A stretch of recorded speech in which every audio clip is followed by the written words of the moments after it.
Ladies and gentlemen, welcome to episode number 26 of the OK Listen Here Roundtable. I am your host, Dawson Haywood, and I am, of course, as always, joined by the greatest sports mind that I know, Philip Pilkington. And today we have a very, very, very special guest, the man who could probably roast us into oblivion because of how terrible football players we were. Today we have got our former high school football coach, Mr. Marty Paxton, on the podcast today, here to talk about some of his coaching career and what he's done since we last saw him in the last 8 years. And we're just here to have a nice, good old-fashioned conversation about some of the good old glory days. Fellas, how are we doing tonight? Doing great, man. Thank you guys for having me on, man. This is pretty cool. Never done anything like this, so it's really cool to do it with some of my former players, man, and some guys that I have a lot of respect for, and it's just a lot of fun.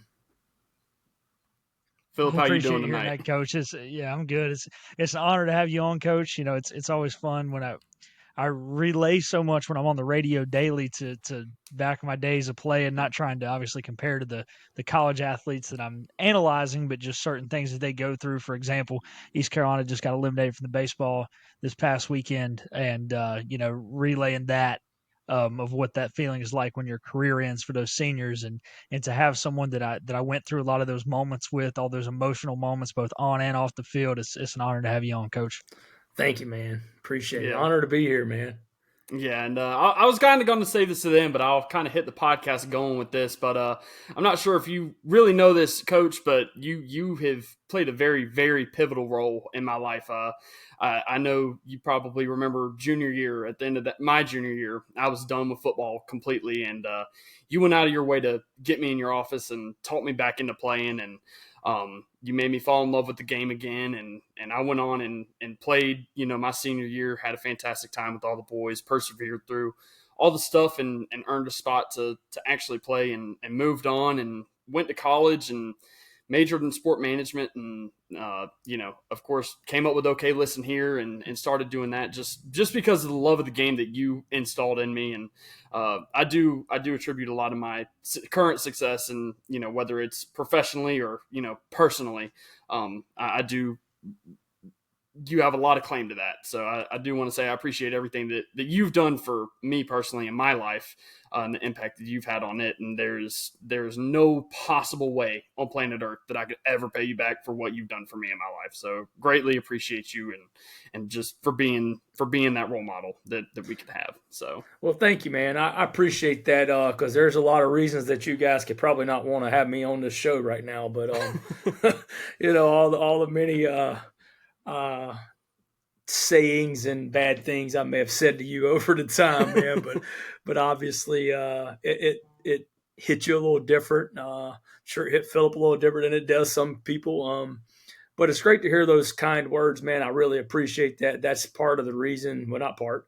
That is the main reason that coaches get into the game. It is to have a positive influence on the lives of young people, man. And boy, that almost make your eyes sweat right there, man. I really appreciate that.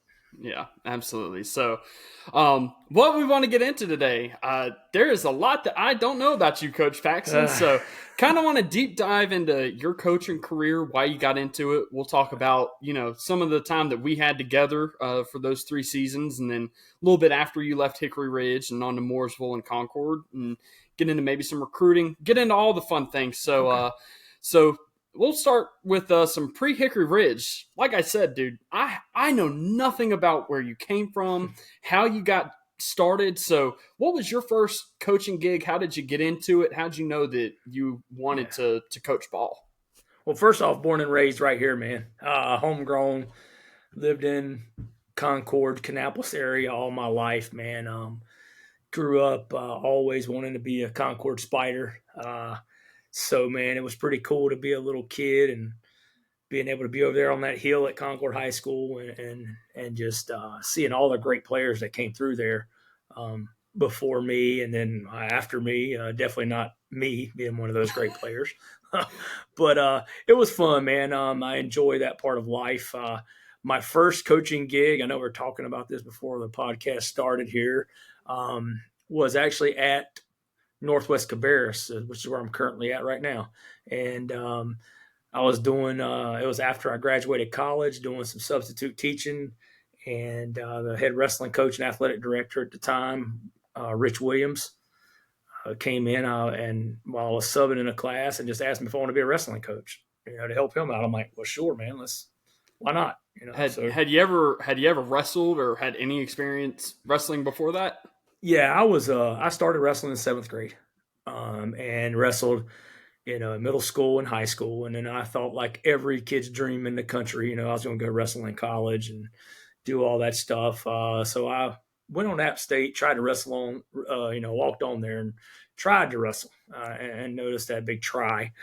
Nowhere close to the level of the competition that I was facing there, nor did I have the commitment that those cats wanted, man. I just wasn't in the cards for me as far as that goes, man. And tore my ACL as a freshman, so that was kind of my excuse to bow out. That'll put an end to it real quick. I'm done, man. I'm done with this.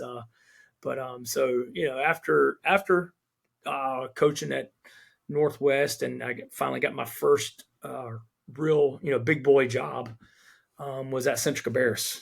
I was there in 2000 and started there as an assistant football coach and assistant wrestling coach.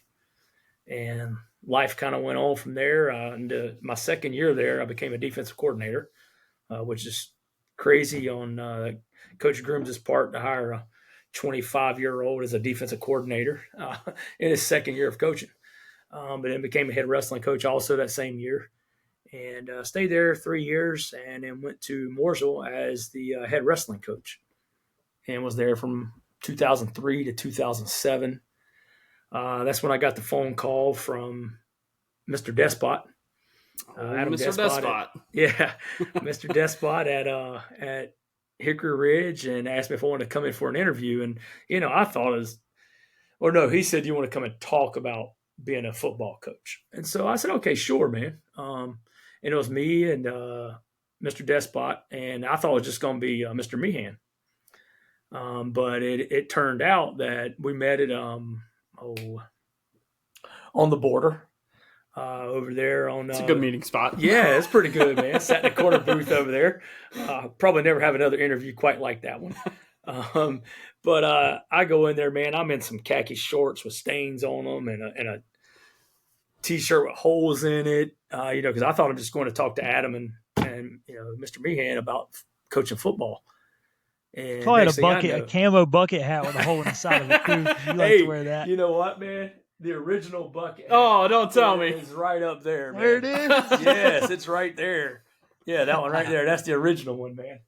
I love that. I'm going to get my hands on that one day. Hey, and I got some tape on the top of it, man, where it's ripped and everything. That's awesome. Yeah, dude, it's there. And I kind of kept all those through the years. And it's been pretty cool to keep those. And so I sat in an interview, and then before I know it, it's two other people there, Mr. Galla, Mrs. Galla. And it became a football interview, and I'm like, I have no notes. I had nothing. And, call me later. Hey, you want the job? I'm like, yeah, I guess. How much later was it from that meeting to the time that they called you offering? Probably a couple hours. Wow. And it wasn't because I knocked them off. I probably couldn't find anybody else for the job, probably. So that's why they called me. You're coming here and coach a team that has no seniors. Oh, no seniors are all going to stay at their old school. Good luck. Yeah. It was, the good thing about it, man, I did not have to follow anyone. I did not have to. I started our own traditions. And so that was kind of the easy part of being it. I'm a 30-year-old head high school football coach, and didn't have to go in somewhere like we'll get into this later, but the two jobs after Hickory Ridge, saying, well, this is how we did it kind of things, so it was brand new, man. And yes, it was wild, man. You talking about some rough times those first couple of years. No seniors. In my head, I'm thinking, I'm going to keep all the sophomores down. We're going to play with mostly juniors.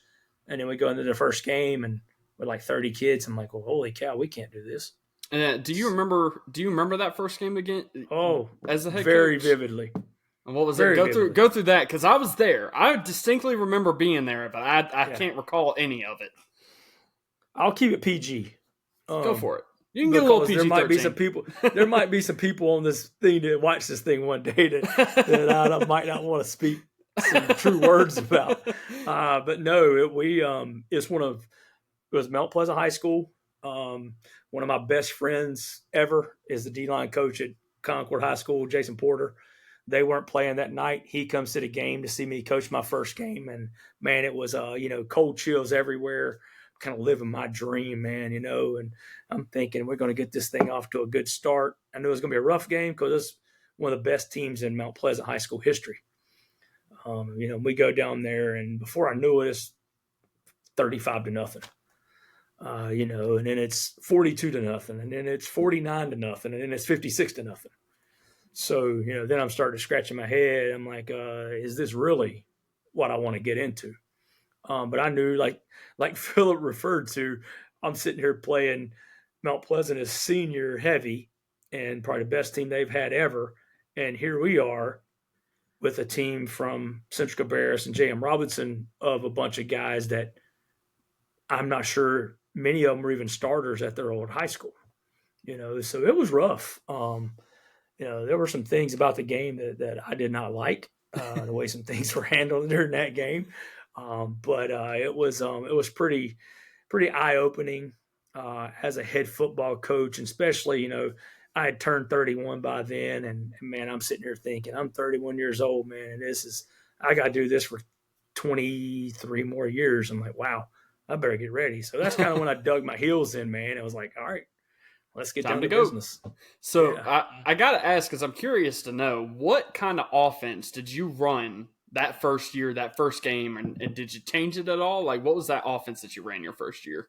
Right before, when I was at Mooresville, as an assistant coach and head wrestling coach there, we'd gone to, Rich Rodriguez had just started this zone read stuff, and we'd gone to a clinic up there. And so the good thing for me is I'd come in on the ground level of all that stuff with the head coach at Mooresville, Coach Marsh, and I helped develop the offense there as far as that zone read stuff. So I found a guy named Tony DeMeo, and ran gun triple. So it's very similar to that whole Rich Rodriguez zone read stuff, and a lot like they were running at Oregon. So some of that zone read, pull the ball and pitch it. So I've always been an option football guy. And so, after the game, talking to Coach Johns, I've had a lot of guys along the way after we play them, they'll kind of say, hey, this is what we saw. This is why we were able to do this to you. And so after playing him, I called him up and said, hey, what'd you see? And he's like, well, these were your tendencies. And these are some things that our guys knew. If you were lined up like this, if you're lined up like that, you were doing this for sure. So those were some things that I did, but it was been always like a zone read, gun triple offense guy. So, it's interesting you bring up the Coach Johns thing. You said there was a few things that maybe you didn't like how the game went.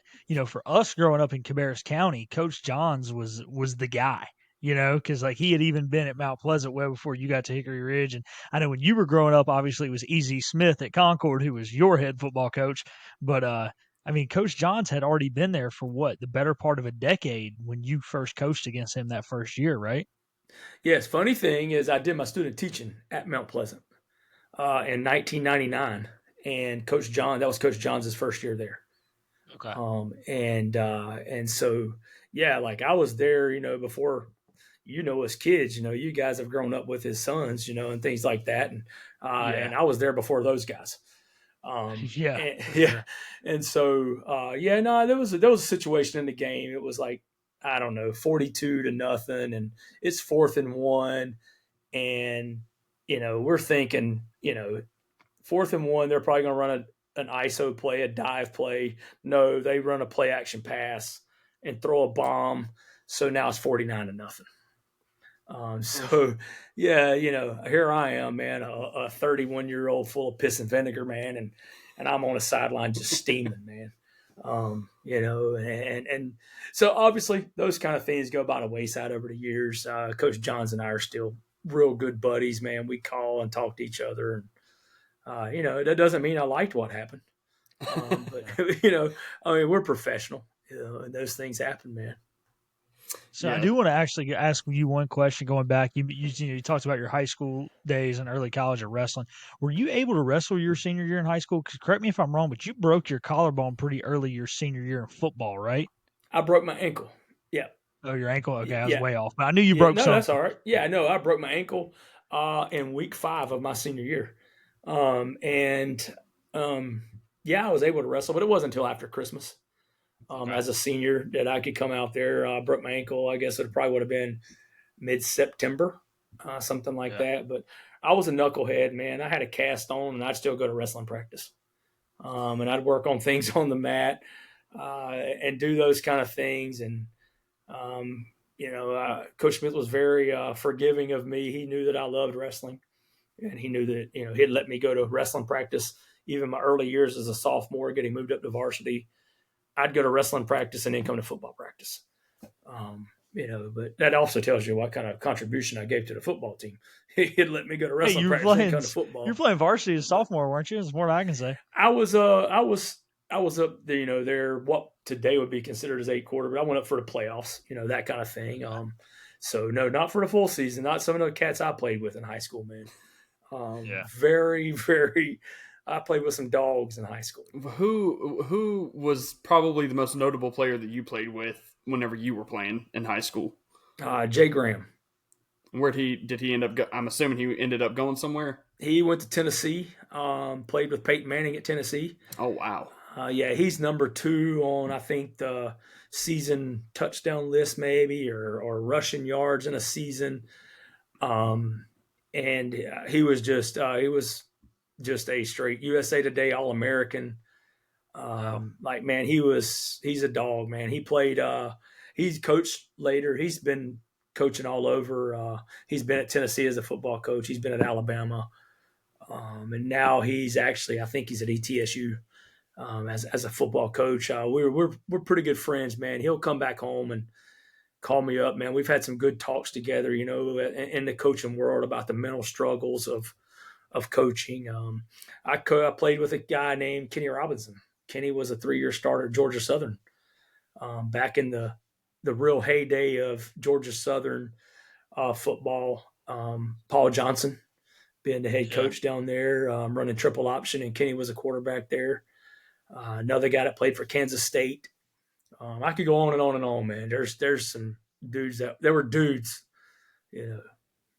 I'm sure. Did you ever play against any big names? I know you're too young to have played against Natron Means. My dad graduated in '88, so he said he goes, I never tackled Natron, but I bounced off him a few times. Obviously, he went to go start in a Super Bowl with San Diego Chargers in '94. They lost to Steve Young and the 49ers. Was there any big other names in the conference you had to play against? Man, I'm trying to remember. There's a guy named Carvey Kepley, but he's not like a. You talk with local people, they would know who Carvey Kepley is. A running back, Nathaniel Hyde. I'm trying to think of who I played against. I can tell you more about who I coached against probably than who I played against. Yeah. But you had those days, man, during that time where North Rowan was, they're still really good, but they're good in football, really good.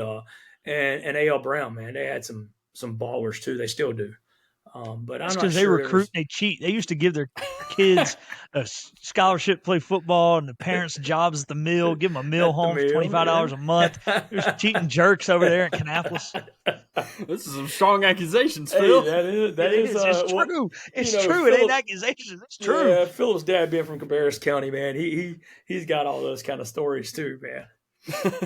But yeah, there's a lot of stories like that go around, without a doubt. They're gonna get someone in trouble here. Oh yeah, somebody's gonna be shooting you guys some text or some replies on this thing. So you're building up the Hickory Ridge football program. You get through your first game, and obviously it off to a rocky start to begin with. 1-0, 1-7, or not 1-0, 1-10, 1-7 in the conference that first season. Obviously, that had to have been tough on you mentally as a coach. So after that season had gone and passed, you got your first season under the belt. We start seeing a little bit more success, growing and growing, leading all the way up to that 2012 season. Whenever, of course, as your shirt says, 2012 SBC Conference Champions. So between 2007 and 2012, what kind of changes did you make, or kind of how did you establish a team that would eventually, within just a small amount of time, go on to win a conference championship, and especially in a conference like the SPC? Oh, man, I think the biggest thing was, for one, commitment to the program, work ethic. If anybody knows anything about me, it's not that I'm a real smart guy. But I'll put my nose down, man. I'm into the grind, and I'm a grunt.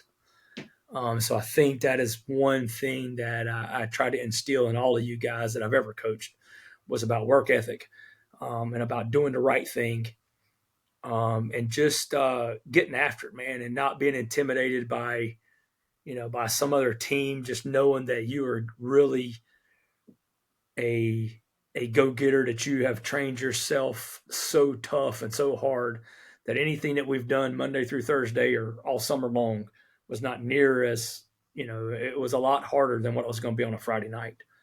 And just to appreciate everyone around you, appreciate your teammates, just fight for your buddies, man, and just create an environment of family and an environment of caring about the people around you. I think that's where I would hang my hat on some things, as far as being able to say what I've done to build something.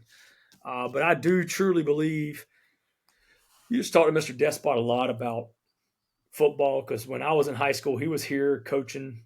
I guess he came right after I graduated high school, but he knew, the mid to late 90s, early 2000s Concord teams. And he would always talk about how Coach Smith, he would watch film and they're like, oh, we can beat these guys. But then you go and play against them and Concord come in and just, wax you. And he's like, man, what did he do to y'all? How did that happen? And I'm like, man, he must have just brainwashed you guys. I'm like, without a doubt. I said, we thought when we stepped on that field that we were the toughest SOBs in America, man, that nobody could beat us because of the work that we'd put in and because of basically our name of who we were. So really, man, in 2012, that's kind of the approach I took. I think we won our first game and then lost against Cuthbertson. Mm-hmm. Like 10 that was to a 8 last-second field goal. I think it was like a heartbreaker on a last-second field goal, wasn't it? Yeah, it was very close. It was a close game. It was a great game. It was 10 to 8 or something like that.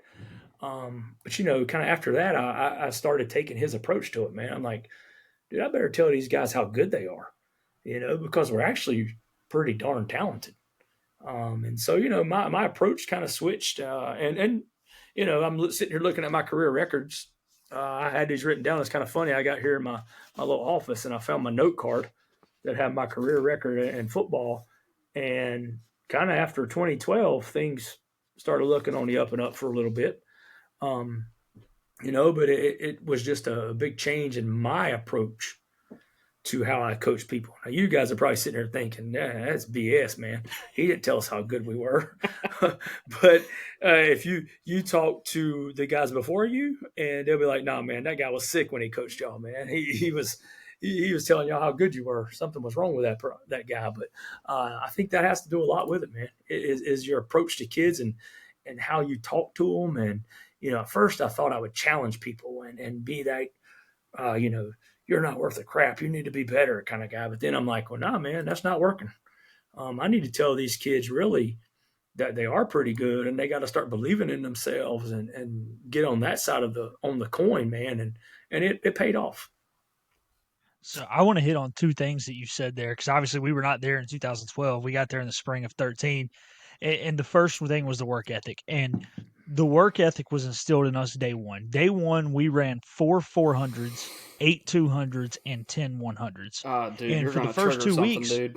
Yeah, in the first 2 weeks, we weren't allowed to touch a football, and that wasn't because Coach Paxton didn't want us to develop skills or to be great. That was because Coach Paxton knew that we didn't have the most talented athletes, but we had some kids that he could push to the limit and to get the best conditioning. I don't know how many games we won in my time there with you, whether it be JV or varsity, where we were losing entering the fourth quarter, and we came on to win because we were better conditioned because we put in more work over the summer than everybody else. And you go back to also the part you mentioned telling us how good we were. I remember we had to break it down at the end of every practice to SPC champs, and that wasn't because the previous team or or years down the road to the 2012 team had won it. That's because you believed in us to win the conference, and until we were mathematically eliminated, which then we changed it to I think to state champions, because you believed in your heart that you had done what you needed to do, despite not having the most freak athletes walking around the hallways, which you can't control in a public school system.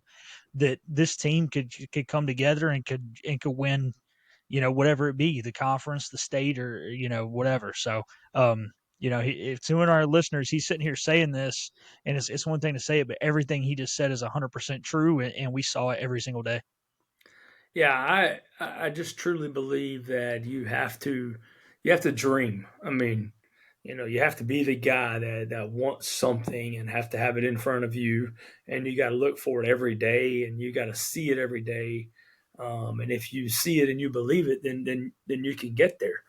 I I've never been accused of not being a dreamer.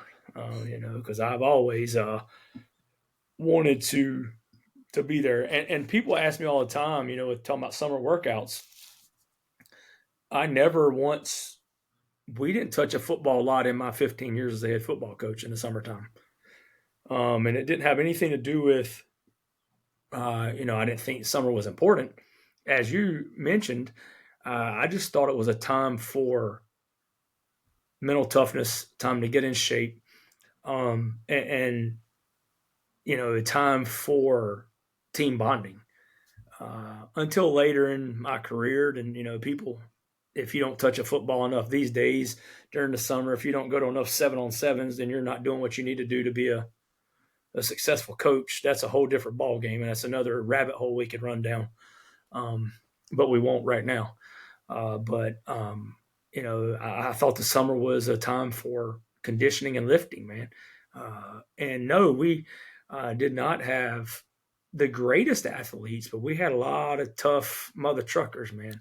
A lot of you guys you were dogs, man. You let me coach you. You never once went home and told mommy and daddy things I said, and I'm glad, or I wouldn't still have a job. I mean, I was able to get in your stuff, man, and just try to make you a better man, and make you a tough person mentally. The world's not soft, man. The world is you better be a tough son of a gun, man, or you're going to fold in the world. And we see what's going on these days. People get butt hurt because somebody says a little something wrong. They don't agree with them. But I think you just gotta move on, man. Sometimes people aren't going to like what you say, but Dad Burnett, just muscle up, man, and keep going. So now, before we move on to kind of mine and Philip, whenever we eventually came onto the scene, but from 2007 to 2012, who were a few players in that period of Hickory Ridge history that you kind of take a look at and you're like, man, those were some of the best athletes that I coached in my career. Who could you kind of name for us? The best athlete, as you said in your notes to me one time, that you sent to me, the best athlete that I coached that came through in my time, I think true athlete would be Nate Mullen. He was special, man. He as a freshman comes in, and when I met his dad, coached at UNCC, and Daddy didn't really tell me how good the kid was. Daddy downplayed it. But kid came in, man, and was a player. I remember sitting in my office after his freshman year, and he came in, and I think he wore number 19 as a freshman and sophomore, maybe something like that. Philip would know. Yeah, was it number 19? We were still. He was on JV freshman year. I didn't go to the JV games. I don't know. I remember him as number 4 when he got older, but I can't that's where I'm going with that. Really. He come in, I think maybe after his sophomore year, he comes in and he just kind of Mr. Despot sitting there with me, and he's like, "Hey, we're gonna get number 4. We don't have number 4 here, but I'd like to wear that." And Mr. Despot looks at me and says, "Well, are you a player?" And he says, "Yeah, I think I'm okay." And Mr. Despot said, "You'll get number 4 next year." So he orders number 4. And, the kid comes in, man, he's a 2-time special teams player of the year, Shrine Bowl player. And one instance I remember, we're playing Cuthbertson. Nope. And I lost coach. I don't know if you did. I lost him. You got me? Nope. Yep, got you now. All right. Okay. Yep. So the last thing we heard was Shrine Bowl, and then after Shrine Bowl, we lost you. All right. Yeah, Shrine Bowl player. He's 5'8", 100 on a good day. Yeah, 7,580 pounds, man. But he boxed in the wintertime. I mean, that was his winter sport, was boxing. And then it was just he was dynamic. We're playing Cuthbertson. And never played a down of defense. And Jarrell Crawford goes down. He's our best corner at the time. He's cramping. We have no other corner. And I'm like, crap, we got Nate Mullen. Put Nate Mullen in the game. And they got a Division I wide receiver that ends up going to Chapel Hill. I can't remember his name. It'll come to me as soon as we get off of here. But and I'm like, just put Nate on him man-to-man. And whatever happens, happens. And the kid didn't catch a pass. And so that's just the kind of kid that he was. Then there's so many. I'm gonna leave some names out, but probably one of the best running backs I've ever coached was Brian Baltimore at Hickory Ridge. Very special.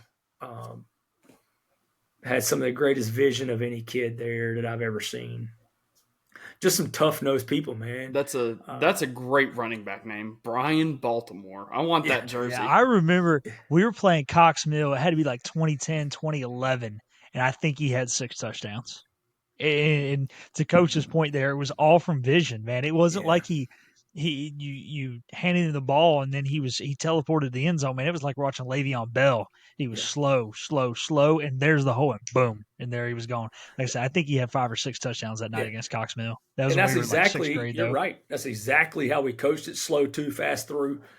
Dude would just glide with it. And then when he saw something, man, he stuck his foot in the ground and he may be back on the other side of the field before you know it. Then, we had Danny Book, who went to UNCC, or went to Albany at first, but came back home, man, and started in UNCC's first 3 years and started every game. That, Cody Cothran. Oh, good gosh. Jason played quarterback for us a little bit, played H-back for us. I can see him right now.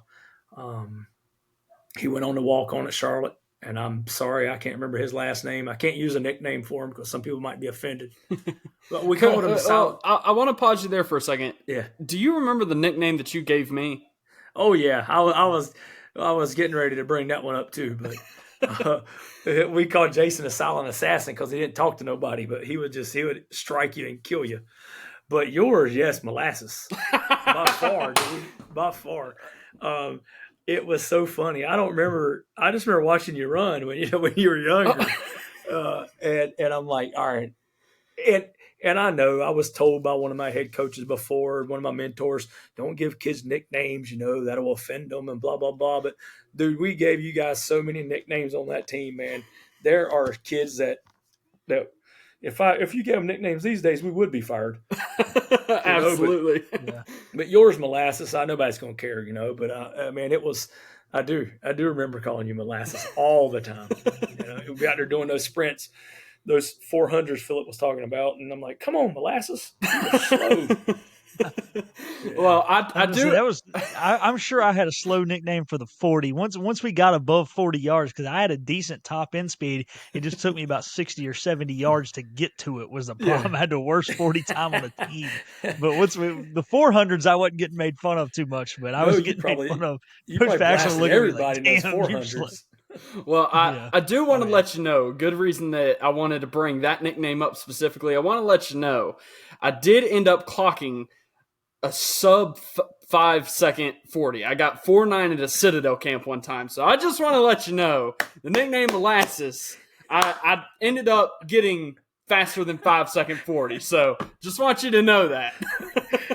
Awesome, man. Congratulations. Congratulations. My 40 time's probably like 7 seconds now, but I did Oh, break 5 at one point. I'd have to get in my golf cart to get down there for 40 yards now, man. I ain't running 40 yards. No I don't want to chance. do my 40 or my vertical tested, man. Somebody will toss me something, I'll go to jump, and I'll be like, oh my goodness, you can barely put a credit card under my feet. I used to be able to grab the rim in 7th grade. I had some hops, not anymore. Yeah, I have no hops. So I do want to spend a little bit of time with, kind of our class. I mean, I'm very interested to know kind of like some of the athletes that came up with us and were our grade and kind of what you thought. There's a bunch of different roads that we can go down. So I'll kind of let you take the head of this, but that 2013 freshman class comes in. Tell us about it. What I'm was grabbing that my phone so I can like? make sure I remember what grade people were in. That's how old I'm getting.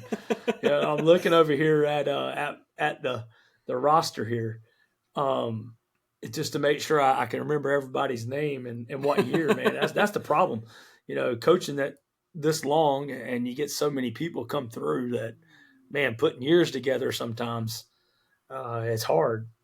No, you guys had some pretty good tough-nosed kids, like with you guys, and before you, just a year before you and then a year after you too.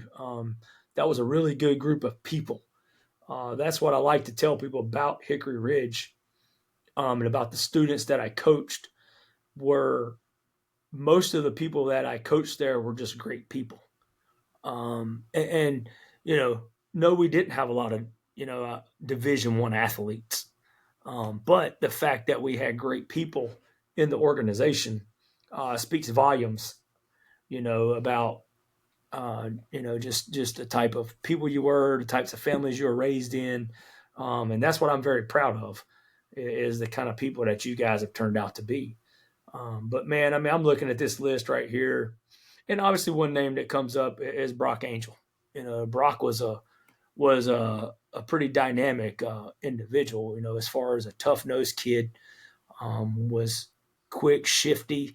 He kind of fell into that role of my inside receiver. That slot guy that I always like to have. He fit the mold of anybody you ever talk to that'll talk about an offense that we ran. I always had that one guy like a Brock Angel, little short, shifty guy that could play. And then we had, Trevor Shue didn't start that year, your guys' junior year, because we had, Greg Waslow was there playing quarterback. But Trevor was a dynamic player, after I left. He broke all kind of records after I got out there. Actually let somebody throw the football a good bit. He lit the scoreboard up, man, with that. Man, I'm just looking on this list. Dynamic people. Jamin Glenn. What a great 4-4 track athlete. himself. Yeah, I mean, great track athlete. And then my old boy here, Taylor Waterhead Waterman. I love old Taylor, man. Seen him a couple of times, man, and he'll just look at me and he'll say, all right, coach, go ahead, call me Waterhead. So I just do it, Waterhead, just one time for it, man. But it's Donovan Hayes moved in, I think, as a junior, came in and played that outside linebacker for us, man, did a phenomenal job. Oh, man, Cameron Baker was a linebacker there, just a strong cat, man, just jacked, man, strong as all get out. And one of the, I keep going down the list, you guys are like, man, I do have notes right here because I have to make sure I take notes. Jack Wallace was a stud. Yeah, he'd take a cow and flip it over his shoulder and carry it across the field. Yeah. He was strong. He had that country boy strong. That's what he had. Man. Yeah. Oh, Dan Luba. Oh, Luba. I just came across that one there, man. It's been fun here lately catching up with Luba. He's done some subbing jobs here in Cabarrus County, man, at Rocky River Elementary or Middle School, and coached football over there. Man, and just what a beast. He came in as a freshman and quit. He came in, didn't even play football as a freshman. And then he came and he laughs now. He's like, Coach, he said, you are the reason that I am where I am because you told me I'd never make it. He said, you'd quit again. You every day you'd come to me and say, are you going to quit again? You going to quit again? And I was bad. Like I said, you guys would like to play for me now. But man, wow, what a phenomenal player he turned out to be as a sophomore, man. Became probably the best player on the JV team. And then as a junior and senior, man, he was an animal. Then went on to Lenore Ryan. Well, heck, he was a high school wrestling state champ or runner-up in the state wrestling tournament. BS. Yes, I watched it. I was there watching it and should have taken the kid down, which the kid's now a first-round draft pick that he lost to, who was a two-time state champion. Oh, come on, Philip. I know you know his name. NC State linebacker. Oh, crap. Number 11. That's bad. Yeah. Why do I not know that? Peyton Wilson. Okay, Pretty sure. Yeah. Peyton Wilson. Well, that's who he lost to in the state finals. Then he goes on and has a phenomenal career at Lenore Ryan, man. Just crazy career, Then you had this guy, Dawson Haywood, Molasses coming along there. No, man, you guys are great. You're great people, and you're great, good, understood what it was about to be a good teammate, man, and about being a good role model in the school and doing those things, man. You both had different characteristics. Philip was a little fiery guy, I'm sure people have seen those things online before where Philip was getting excited at one, I think it was a Panthers game, several years back, yeah. And then, and Dawson, you were just you did your thing, man. You listened, you were coachable, you did what you were told to do. Except run fast at the time, but you do what you're supposed to do. Man, but then you get on the list here. Let's see. Clayton Goldman. Wow, what a stud, man. Michael Cooper, Cameron Monks. Quiet tree trunk is what he was. He didn't say a whole lot, but you could not move that man. No, you couldn't. That offensive line, that whole group of offensive linemen, man, was so tough. Y'all were. Yeah, man. I mean, we had just a bunch of good human beings, man, just good people, man, and that's what I'm like I told you before, man. That's what I'm very proud of is the type of people that you were, the people that you are now, So now I appreciate. Now, one of my favorite nicknames that didn't get brought up in there because we were talking specifically about our class, and probably wrong to say it. He was a year older than us, but he embraced the nickname, so we're going to do it anyways. But talk about strong guys that play with us had to be Carter Edwards, or as we called him, Prison Body Carter, because that dude had muscles that were bulging that we didn't know existed. And I remember, man, we'd get outside, and Coach Paxton make us do weightlifting outside, and we would always make fun of Carter and be like, Carter, here, you got to lead the workouts, man.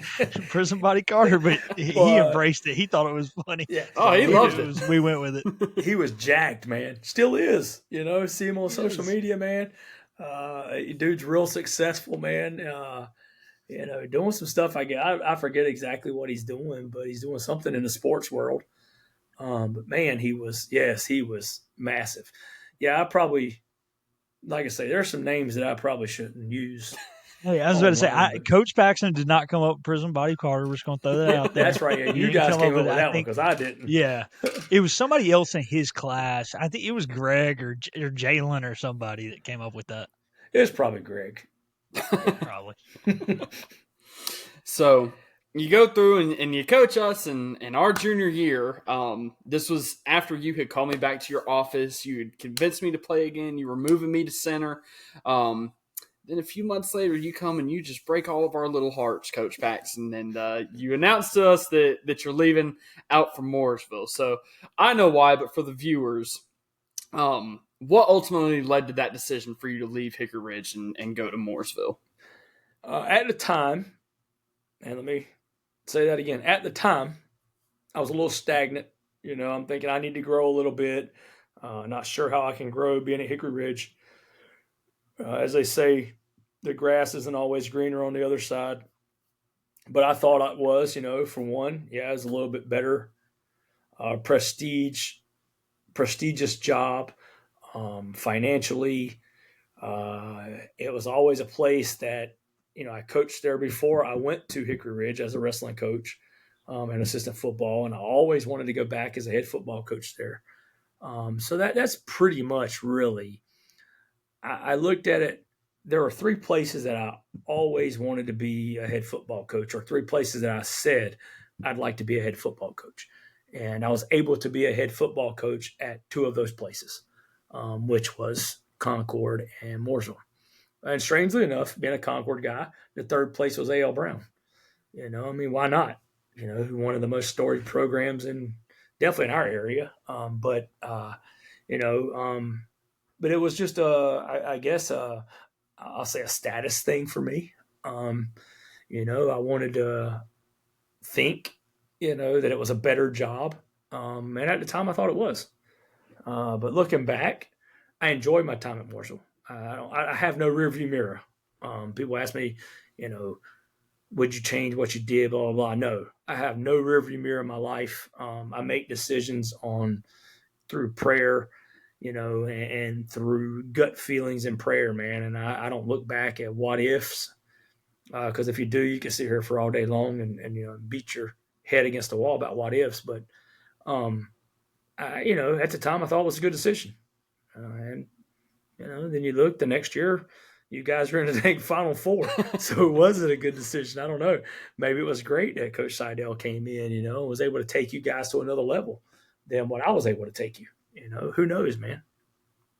Yeah. And so, the next question that I have on this list is, of course, you leave for those reasons, but let's just say in a hypothetical spin-off world that we have in the multiverse somewhere, Coach Paxton stays with Hickory Ridge and coaches the Bulls. How long do you think that you could have coached there just going on through your career?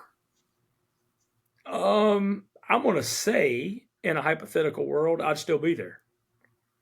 Some things happened along the way that I decided to get out of football. Nothing negative, as far as anything happening to me or my family. But the scope of high school football has changed.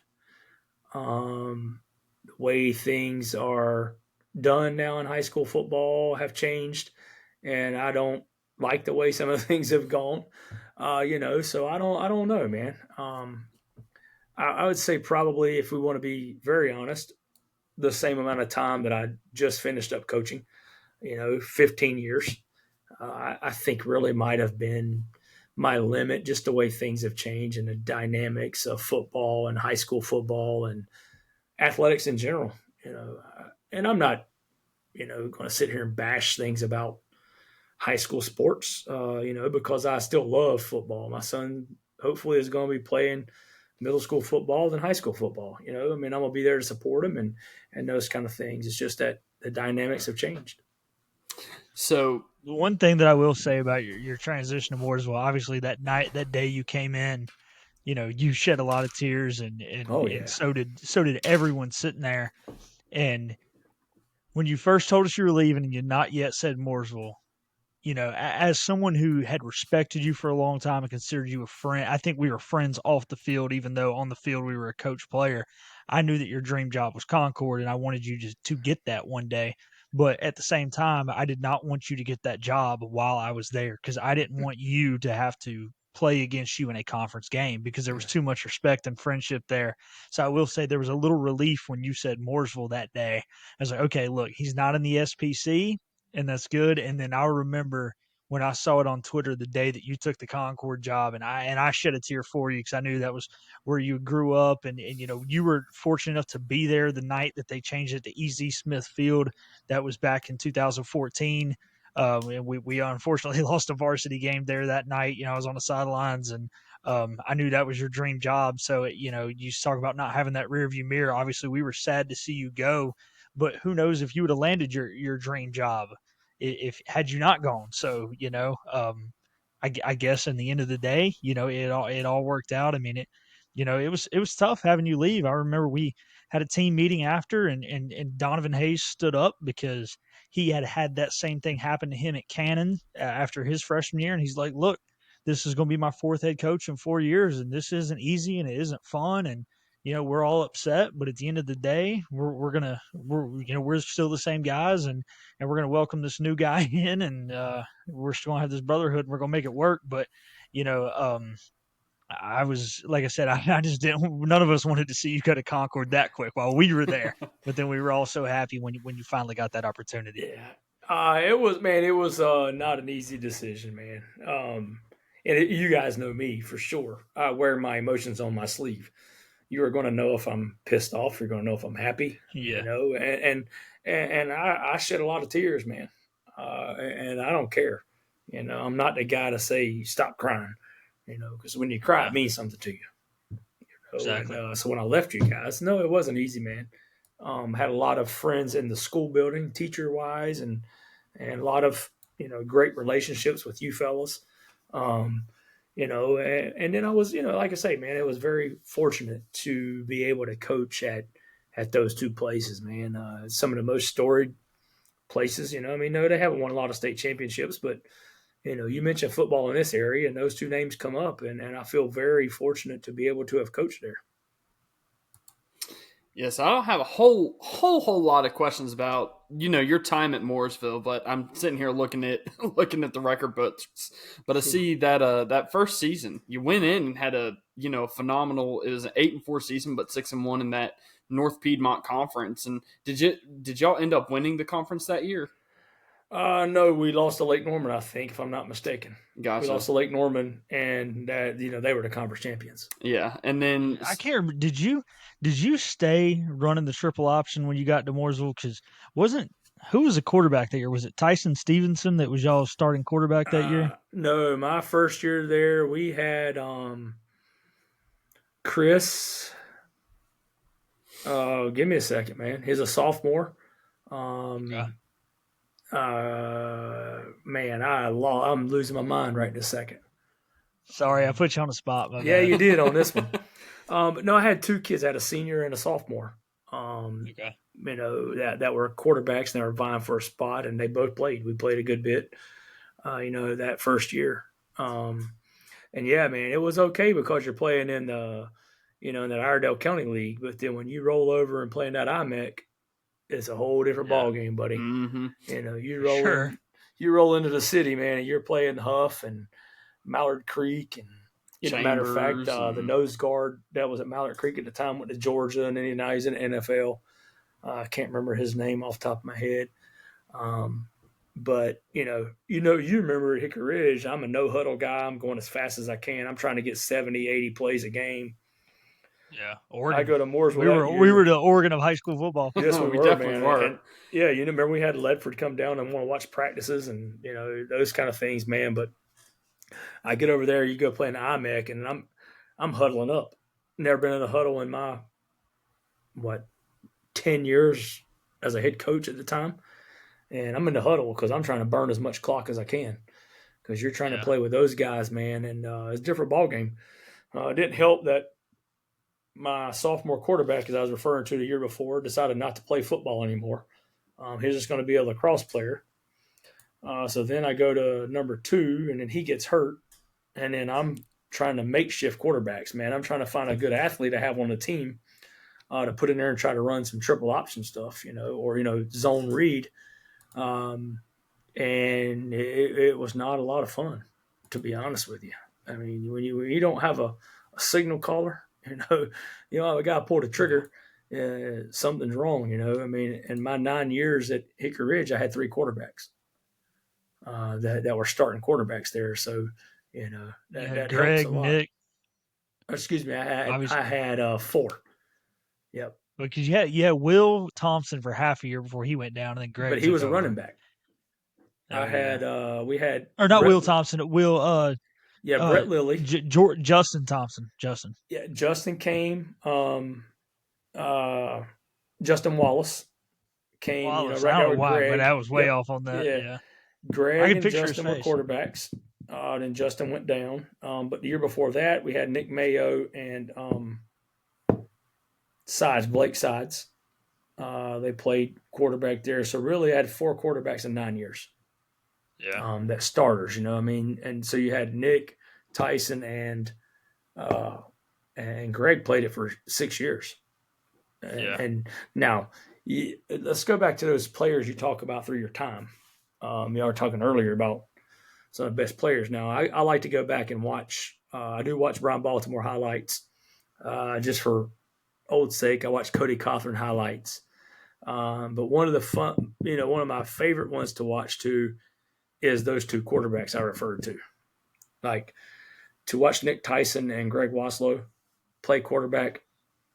Were they great quarterbacks? No, not great quarterbacks, but were they ballers? Yeah, they were just straight ballers. Those 2 dudes, man, I remember calling plays in the game and just messing up the whole call, like which motion needed to go, and Nick would look at me like I'm crazy, man, and be like, "Coach, you can't run the play like that." And I'm like, "Yes, you can run it." He's like, "Okay, we'll run it." And he'd fix the play in the play call, in the no huddle play call. So everybody knew what to do because Nick would fix it, because I was dumb and made a bad call. Then you had Waslow, who was just a bullhead. Like, we butted heads, man, but you're talking about a dog that would just get after you. And, you'd want a kid to just lay it on the line for you. He was one of them, man. So those are 2 were pretty special kids too, man. But there's, and I hate for all the guys that may listen to this thing, that I did not speak of. But man, no, I love each and every kid that I coached at Hickory Ridge, man. Just dogs. And people don't think about it, because you're thinking it's Harrisburg, it's a nice little quaint little town, we got little soft people out here, mamas and daddies baby them, but no, man, you dudes, man, came to work every freaking day, and you took more shit from me than anybody could these days, man. People just can't handle what you coach them like, man. But those guys, man, y'all are just unreal of being able to be coached hard. I think I appreciate that, because this is definitely different. And, you bring up Nick Tyson there, obviously, like you said, not a great quarterback, but a great athlete and a high IQ guy. But I want to compliment some of the receivers he had. You look at guys like Kobe Jolly and Nick or Jordan Warren Jordan and Nick Thompson. Seals, Jordan Nick Thompson. Seals. Man, those guys were so fun to watch. The other kid, Nick Frazier. I forgot about Nick Frazier. Nate Mullen. Nate was a sophomore. Nick Tyson threw for 3,100 yards, and he rushed for right at 1,000. This dude was responsible for 4,000 yards of offense, and he was 5'7" on a good day. That's when he did his vertical jump. He was not very tall. Everybody always said, man, he's got to run like a 4.7, 4.5 40. I'm like, I've never timed Nick Tyson faster than a 4.8. And they're like, no way, man. I'm like, yeah. It's like, but dude could play, man. And that's one thing that we did there was we worked a lot on change of direction. We didn't do a lot of straight ahead speed stuff. We would on occasions, but the smarter I got, about football, you don't run straight lines in football. We would do so much change of direction, and that was something that we were complimented on later in life, and my coaching, that people would talk about how our kids, excuse me, didn't get tackled. They're like, man, they don't get tackled. They know how to position their body. They know how to change directions. I'm like, that's all we studied, and that's all we really did was change the direction stuff.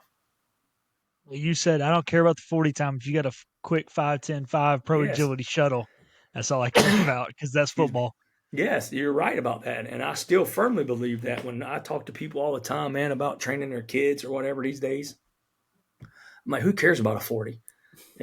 You're not a track guy. The only sport that goes in a straight line is track. And, True. Track athletes aren't always good football players. Some of them do translate and do real well at it. Yeah, I just want to bring up, you talking about just kind of you being a little spitfire and getting us hyped up and probably saying things that got under our skin and yada yada. Well, I don't know if you know this, but I married a woman from Oklahoma. If you know anything about Oklahoma, they are tough as nails out there. And I think part of the reason I was probably able to marry someone from Oklahoma is probably comes from you. Yeah. Some of the things that she throws my way, I gotta have some thick skin. So I think you built some of that thick skin in me. But so you spent 2 years. You spent 2 years at Mooresville, and of course you went into the city conference, and and then you get the job at Concord. What brought you to Concord? How did that opportunity present itself to you? Just the job came open. And I talked to the principal there, Dr. A, about it. He knew it may be coming open, so he gave me a little phone call, and we talked a little bit about it, man. And it's just, as Philip talked about, yes, it was my dream job. And I tell it in my interview, talking about walking down those steps at Concord High School, man, you're coming out of that field house, and you take that right turn to head down that hill, and then you go down the steps. As a player there, and then, as a coach there's no feeling like it. Excuse me, guys. There's no feeling like it. It was just a dream of mine, and I went and applied for it. And I got to be honest, it wasn't my best interview ever. I had some better interviews than that and had some pretty good job opportunities. But the people there believed in me, and they believed that my love for Concord High School at the time would, kind of prevail, I guess I should say. Yeah. And so just looking at your 3 years there, the first 2 years, obviously 2019 finish the season with a 1-10 record, which I know to you is completely unacceptable. And then 2020 hits, COVID year. I know that kind of had its challenges. What can you tell us before we get into your final year at Concord? What can you tell us about the challenges of those first 2 seasons and why those kind of are some outliers in your record book? Oh, man. There weren't many returning starters, coming back at Concord at the time. People told me it's not a good job to take because of that reason. Not a lot of returners, not as many athletes walking the hallways.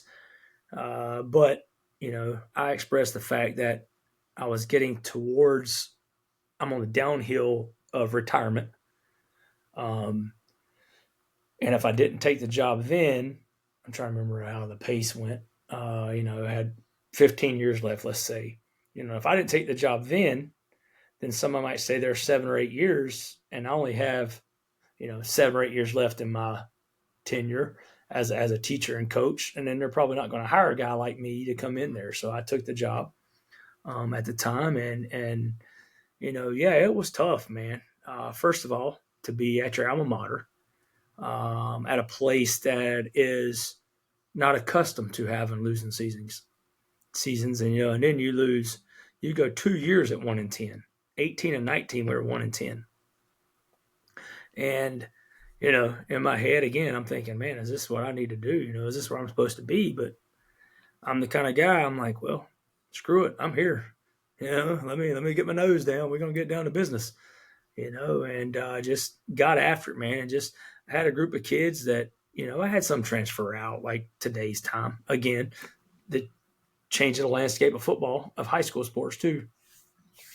I lost a couple of kids to different schools here in Cabarrus County, and not in Cabarrus County. I'm like, oh, well, they don't want to be here with me, then, let's move on, guys. And so just kind of putting a nose down at grindstone, man, and went at it just like I always do. Yeah. So sorry, I totally missed the 2018 season, but so then coming in, after actually, I do want to spend just a few minutes on the 2020 season, because I haven't really spoken to anyone that was in the position that you're in, while the world was just going mad at the time. So what was that like, from a head coaching perspective? I see the record here was 2-5 on the season, but having a shortened season, and just what was that like, in your eyes? Well, screwed up is the easiest way to put it. The thing about it, it kind of gave you a different perspective on sports, that you really just had to roll with the punches. Like you never knew day to day who was going to come in and somebody say, "Hey, they're quarantined." They can't come to practice for the next 2 weeks. Or they were sitting too close to each other, and so now you can't play. So at one time, I had all 5 offensive linemen quarantined because we had a pregame meal and we were sitting too close to each other. And so, they saw that on video. I lost him after pregame meal. Do what? Oh, hey, we lost you after pregame meal. So, Coach, go back. You said pregame meal, and then we lost you. Yeah, we were eating pregame meal, some video, people doing investigations during that time. You know how crazy things were, man. Mm-hmm. And they did investigations, and we were sitting too close during pregame meal, so I lost all 5 offensive linemen. Wow. For 2 weeks. So then we had to push a game. So we played on a Tuesday, a Saturday, and a Tuesday or something like that. So you're playing a lot of games in different times, and it really was a time that it was just like, oh, well, we have to roll with the punches, and whatever comes our way, you just got to deal with it. Yeah, I'm looking at that week right there. It looks like you had like Northwest Cabarrus on the 19th, West Cabarrus on the 23rd of March, Robinson on the 27th, then Cox Mill on the 1st. Like that is a lot of football to be played in that period of time. It was, and actually, it sounds like soccer. Yeah, or as Coach Paxton calls it, kickball. Yeah, that's kickball. Yeah, that's on the kickball out there. Yeah, but I mean, I don't know how to describe it other than just a crazy time, man. You just had all the protocol you had to do. You couldn't be in your field house. Kids had to come in. You could only be in there 10 at a time. We're out front checking temperatures. And, kids waiting in line to get in the field house. And it's just a lot of stuff that we'll just leave it as that you had to go through. Yeah. I will say one of the hard parts about that time for me is because I was officiating at the time, and you're supposed to throw a flag on a kid if he's not wearing his mask right. Yeah. And I'm like, I am not calling a penalty on a freaking kid that has nothing to do with the impact of the football game. No way. I'll yell at them. I'll tell them to pull their mask up, but I am not throwing a flag. And I know it was wrong, but I never penalized anybody for it. And I thought it was crazy we were being asked to, but that's probably more of an off-the-air conversation. That's exactly right. I don't think we ever had anybody throw a flag on us for that. I think that the booking agents were smart enough to figure that out. So then we go, and correct me if you're wrong, but the 2021 season, was this your last season coaching? Yes. Okay, so you go in, you're with Concord, and you finish the season 7-4, but you do finish with a conference record of 6-0, and I see back there in the background there, 2021 conference champions. Yeah. So yeah. What was that like, winning a conference championship at, a dream spot for you at your alma mater? I guess another question just to throw in there, did you know that this was going to be your last season of coaching? And then what was kind of the turnaround for that Concord team that season? It's real wild, man. We come into the year, who did we play the first game? Robinson. We lose Robinson 20-0. And we're playing them on a Saturday, I think it was, man. It's blazing hot over there on their turf. We get blitzed and they beat the brakes off of us. Well, then, the whole games get canceled. I think it's still some layover from COVID a little bit. Games get canceled, and coach from Cannon School calls me up. Well, at that time it was Concord Warriors or whatever they were called at the time. He calls me up and he's like, "Hey, you think you want to play this week? But I'd like to see some of your film to see if we can compete with you." I'm like, "Okay, sounds good to me. Why not? I got to find a game." So I let him watch a little film. He watches it. We talk to each other. I'm like, "Yeah, let's play." And I'm watching them on film. I'm like, "Oh yeah, this is Cannon School. We can beat these cats. That's not a problem." Well, come to find out, the quarterback they have is going to Denson to play college ball. The running back they had at the time, he's a sophomore. He's going to Davidson. An offensive lineman they had is now at Carolina. And a receiver they have is now at Elon. So they weren't just your average little Cannon school team at the time, you know. So they came over to us, and actually, one of the linebackers they had is now at App State playing, and a defensive end is somewhere also. I can't remember Jack. Remember his last name, but Jack is playing college ball somewhere. But they come over, man, and they humbled us pretty quick. Well, it didn't take much to humble us because we were, 0-2 already, or going to be 0-2, and I don't really know, man. I don't know. I think our team had a meeting. The kids kind of came together, and we had a little team meeting and had a little come to Jesus meeting with them, and we go the next week and play Central Cabarrus, and we're tied up late in the game and had a kid make a great play. Took a little slant up the middle there and sacked a kid in the end zone for a safety, and we win 22-20. And it was kind of like 2012 happened after we lost to Cuthbertson, man. The kids just started believing, and I told them that finally, a lot of those kids that were on that team had been with us all 4 years. They didn't leave. Our mantra that year, I stole it from, oh, good Lord, row the boat. I stole it, and was like, guys, we all got to be rolling in the same motion and at the same speed and at the same pace. Nobody's better than the other one. And momentum just kicked in, and kids just started believing in each other. And after every game, man, we'd almost have a little party in the field house, man, playing, some Journey, Don't Stop Believing. I'd have it blasting in the field house after the game, man. I'd be in there crying, tears coming down, because finally a little weight had been lifted off my shoulders that, I had gotten my alma mater to a place where I wanted it or wanted to get it back to. And, man, and we just, went on a little roll from there. Yeah, I'm looking at the record book now, and I see, you go in, beat East Rowan 36-0, beat Central 22-20, Carson, and man, this next game right here, like, I know they gave the whole county a bit of a scare every time we went there, but South Rowan, y'all beat them 43-0. Northwest 48-14, West Rowan. I do see, Coach, that there was an A.L. Brown loss on your record book there, but we'll look past that, and then, of course, make it to the second round of playoffs that year. And so did you know, at what point in the season did you know, like, okay, this is my last season coaching, or was this an after-season decision? It's very much later in the season, man. And speaking of that, yeah, we lost A.L. Brown, and the last time I beat A.L. Brown, or a team that I coached beat A.L. Brown, was in 2012. And beat them 63-42 or something crazy like that. That was a wild game. All kinds of points, man.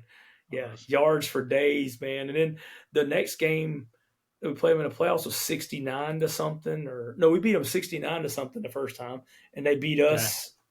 I don't remember what it was, man, but it was crazy. I forget how many points. I looked it up the other day. See how many points in 2 games that we scored, and it was. I remember talking to Alex Reese about it one time, and he said he told me the final score. I just remember it being high. Yeah, it was huge, man. They were both in the 60s and 50s, something like that, man. It was crazy.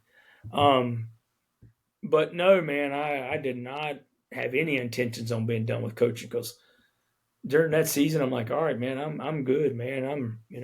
I'm a lifer. That's kind of the way I thought of it as a coach. I'm a lifer. I'm going. I'm gonna be here as a head football coach for 21 years. That was my thought, because I started after my 9th year of teaching, and I'm like, I'll be a lifer. I'll coach it, and I don't know, man. There's some things that happened at Concord, in that season, in the off season. Dealing with some players and things, and just some stuff that had gone on. And I called my wife one day, and I was like, Carrie, I think I'm done. And she's like, what? And I was like, yeah, I think I'm done. And I called, Mr. Tyson, who's a county AD, and want to make sure I still had a job if I resigned from football.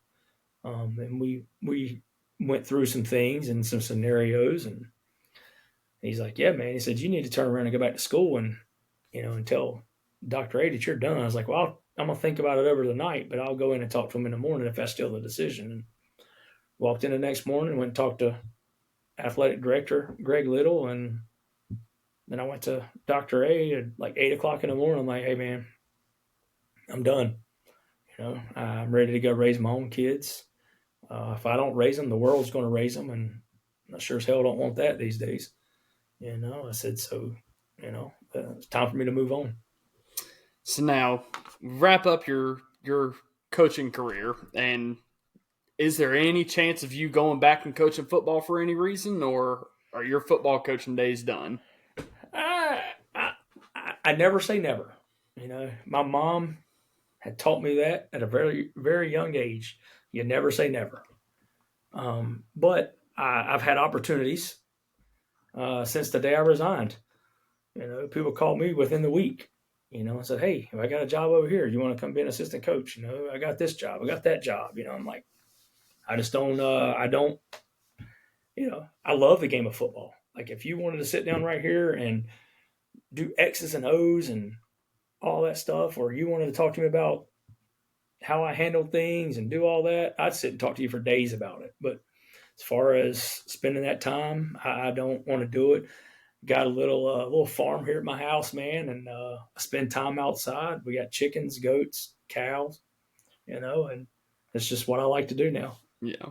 So looking back on your football coaching career, is there anything, I know you were saying you don't look back in the rearview mirror at all, but is there anything that maybe you regret, or maybe anything that you would have done just a little bit differently throughout your tenure as a head coach? I would never say I regret anything I did, because like I said, no rearview mirror, man. Things happen for a reason. But I will say that I wish I had done a better job at encouraging kids to be a part of it before 2012. Like I told you, my brain kind of switched, and I did a better job of trying to push kids, about being there, about being a part of something. Because when I was younger, man, I was rough. Like you asked those kids, I coached in wrestling from Mooresville, and I was brutal. A lot of those guys are the same way. Y'all talk about it. Hey, coach, you shaped us. If it weren't for you, this wouldn't happen, blah, blah, blah. But I think I could have done a better job of being an encouraging person than that negative person that I was at that time. Do I think that I hurt any individuals during that time? No, but I think I could have done a better job. So if I regret anything, it was just, shouldn't have been such an asshole. From time to time, I mean, that's, I could have been a lot nicer person and those kind of things. Yeah. So we've talked a lot about, what you're proud of and some of the things throughout the season. But if you can think back to one specific moment in your time coaching football, what would you say is like the most memorable moment? Or if you could go relive that moment for just a few minutes, what would that moment be for you?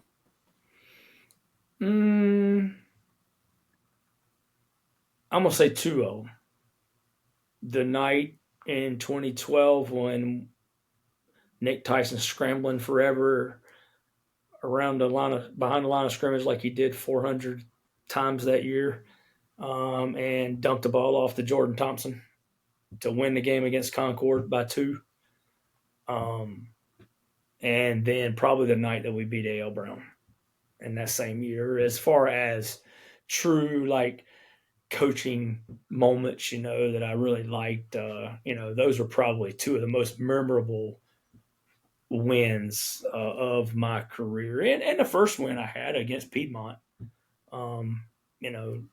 we beat Piedmont pretty good my first year. And that was a pretty memorable moment just because it was my first win as a head football coach. And I still got the picture. I don't know if it's in here, but it was in my living room for a long time. Yeah, it's up there on the wall. I still got that picture. So those moments are big, but I guess too, And then winning the conference championship at Concord was huge, just because it's such a weight lifted off of me to coach there, being your alma mater and to be so bad when you first get there and then to finally turn it around. So I think I know it wasn't the one moment because I don't have one moment. Yeah. So now that we're wrapping up, just got a series of just cool questions to ask you, just some things that I'm curious of, and feel free to chime in on any of this. But if you have the numbers in front of you, or if you know them off the top of your head, how many players did you have go Division I? I tried to look at that, I don't have the numbers. I'm terrible at research like that. And this honestly could be another whole podcast if we want to get back into. You were welcome on any time. You just let me know. Yeah, I mean, I would come back on and talk to you about a lot of that at another time about all that. But Division I athletes, Will Putnam was probably one of the bigger ones that I had at Hickory Ridge. He went to South Carolina. I had a kid from Mooresville go to NC State. He was the number 1 ranked cornerback in the state of North Carolina. Was offered as a freshman by NC State and ended up going there. Then you look at things. They turned Division I kind of things maybe while they're there. Danny Book ended up at UNCC. Then you had Nate Mullen at UNCC. The silent assassin at UNCC, Jason, and I'm still trying to think of his own last name. He's going to probably text me if he ever sees this thing. How do you forget me? I do not forget him. It's just I knew his nickname, Silent Assassin. As I gave you all kinds of nicknames, as we know. But I did not coach a lot of Division I athletes, and that's not, people talk about going D1. Man, that's a whole different ballgame, as you guys know, because y'all are studying this stuff up a lot more than I am right now. But man, it's a whole different ballgame at that level. Yeah. Was coaching at the college level, was that ever an option for you, or did any of those opportunities ever get thrown your way? I would not say I've had any thrown at my way, and nor did I really try to pursue it, because for one, man, as I told you guys at the beginning, I'm a hometown boy, grew up here, man, been here my whole life. And as my friend I referred to earlier, Jay Graham, Steve Spurrier once told him, don't put nails in the wall, because most time if you're at the college level, you're not going to be there long enough to hang pictures, and that's not the lifestyle I wanted. Now, if somebody said, hey, you can get a job at UNCC, when you retire, to come over here and, do laundry, or something, which is about my qualifications, then I would go do that. But as far as coaching ball, man, and, and having that opportunity, no, I never had that opportunity. Yeah. And so now, what are you doing today? Now in 2024, what's Coach Paxton doing? I am the in-school suspension teacher at Northwest Cabarrus High School. Get to deal with all the troublemakers. I do, man, but it's a lot of fun, man. I'm not gonna lie, and we do a pretty good job there. And we got a little group that's down there. It's not just me, down there kind of with credit recovery and MTSS, and we do a job. And it's not like the old school come in, sit down, shut up, leave me alone. It's more of, hey, bud, what caused you to do this? What's going on in your life? So I still get to coach. But I'm not coaching athletics. I'm not drawing plays up every day, but I'm in there and I'm coaching kids up on life, man, how to get through life, and doing that. And I also, I'm the head wrestling coach at Northwest Cabarrus right now. And I do a wrestling club here in Concord. Yeah, I see that. Tell us about that. How'd you get into getting into your own wrestling club? Man, I had a lot of people from my church was like, you need to do this. I think, we got kids here at church. I want to do it. This kid will be good at it. This kid will be good at it. And so I just kind of, all right, let me delve into how to run a business, because I'm not a businessman. As I told you before, I'm a grunt, man. I'm a grunt. Tell me what to do. I can get it done. But I just kind of started it up. And, we've taken a little break right now. through the summer because I'm going to be gone and, for a couple weeks, and then gym floors have to be done and all that stuff. So we took a little break, hoping to pick back up in the fall. But I enjoy it. I never thought I'd like coaching, 5, 6, 7 year olds. But they get in there, man, and they fall around. They learn how to fall. They learn how to be aggressive. They learn how a little bit of self defense, to be honest. But I enjoy it. It's a combative sport. Obviously, you guys can probably figure that out. That I like combative sports. Our son Dalton has been wrestling since he was about 5, and so I've still been in the sport, even though I wasn't coaching wrestling until this past year. So it's just a lot of fun, man. I enjoy it. It's a lot of passion of mine is just to teach kids about perseverance, and wrestling is there's no better sport to do that, than wrestling. Yeah. So, Philip, do you have any other coaching questions or anything before we get into the last little leg of this?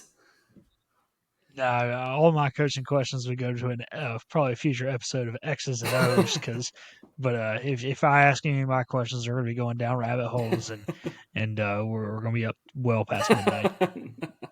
Well, let's do it, man. I'll get back on. I'll talk X's and O's, man. I don't know a whole lot, but I can blow a whistle really good. And, we can get after it. Yeah, we will absolutely. We might make this a monthly thing. I can do it, man. So these are just some questions that I got to know the answer to. So you coach high school football and kind of just had that be your life for 15 years. And so whenever you're kicking back on Sundays and Saturdays, what college teams and what NFL teams are you watching? Or do you even watch college and NFL football? I know there's some people that don't. I don't watch a lot of NFL football. I've never really gotten in NFL football. I guess one reason is when we had our scouting meetings while I was a head football coach is, we met on Sundays. And so the time that we're meeting is the time the NFL games are going on. And then I got home and I finished up all of the other scouting reports and everything. And so I didn't watch much NFL football.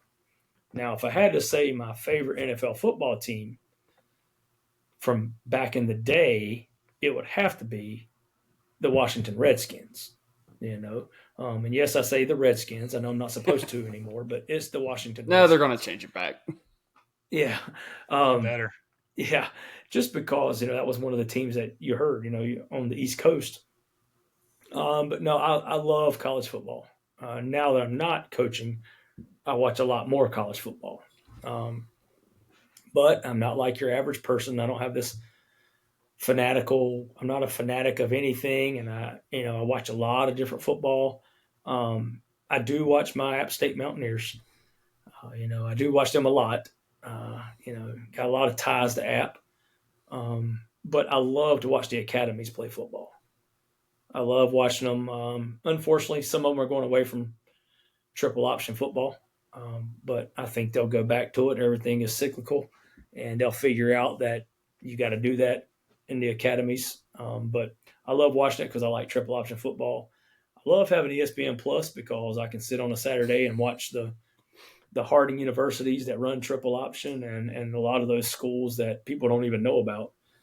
But I love watching football, and I still analyze it as I watch it. I don't like to watch a live game because I want to fast forward and rewind. So, people get upset if they watch a game with me. It's probably not good for me to mention that I am I'm not even sure if App State even considers us a rival, but I am a Catamount. So they do not. Did go on. I know you're a Catamount. As App State people call it, it's UCLA. University of Cullowhee left of Asheville. Sounds about right. Call it. No, but I was there. I was at the game after when Brad Hoover ran the ball like 42 times for 300 something yards to beat App State, and I was at the game and watched it. And it was pretty cool when Brad coached at Cannon School because we could go down and we'd chat and reminisce about that game. But yeah. Western Carolina didn't beat App State a lot. Last true fullbacks of the NFL. Yes, boy, he was a dog too, man. He was. I miss him, man. I miss going hoove in the stands back in the day. Yeah, that's awesome. So that's really all the questions that I got for you today, Philip. You got anything else for Coach P today? No, like I said, I was. It's all going to be X's and O's, and it's going to take too long now. Here, an hour and a half in, because he kind of gave me the answer I expected on the NFL things. I asked him so many times back in the day, and he always gave me, "Well, I was a Redskins fan growing up," and I was hoping maybe we'd get a more clear cut answer. That's kind of what I expected.